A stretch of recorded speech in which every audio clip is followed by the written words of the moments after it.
of Israel is not just the land itself.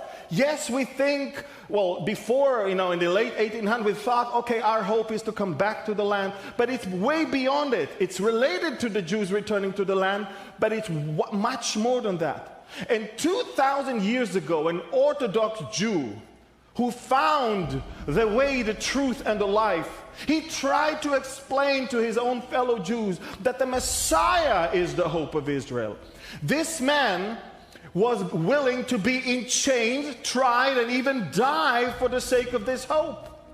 This man's name was Saul from Tarsus. We all know him as Paul. And 2,000 years later, unfortunately, I tried to convey the same message, and I've got a problem.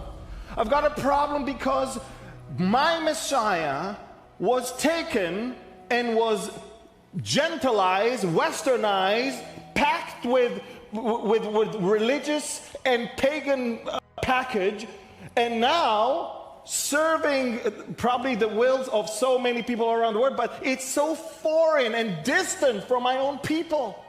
And if you ever want to reach out to a Jewish person and to tell him about the hope, the real hope, the only hope that this nation has, start with his name and tell him that name, Yeshua, is not foreign to the Jewish Old Testament. It's actually already in the Old Testament. In the book of Ezra, this name, Yeshua, that was the name of the first person chosen to be the high priest for the reconstruction of the temple following the Babylonian captivity.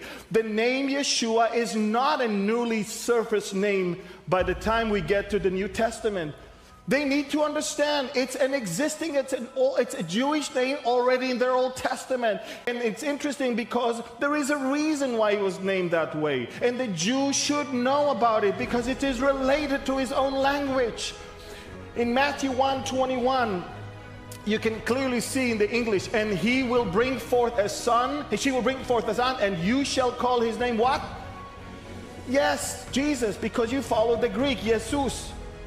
But if you really go to the Hebrew, it says Yeshua. Why? Because he will save them from their sins.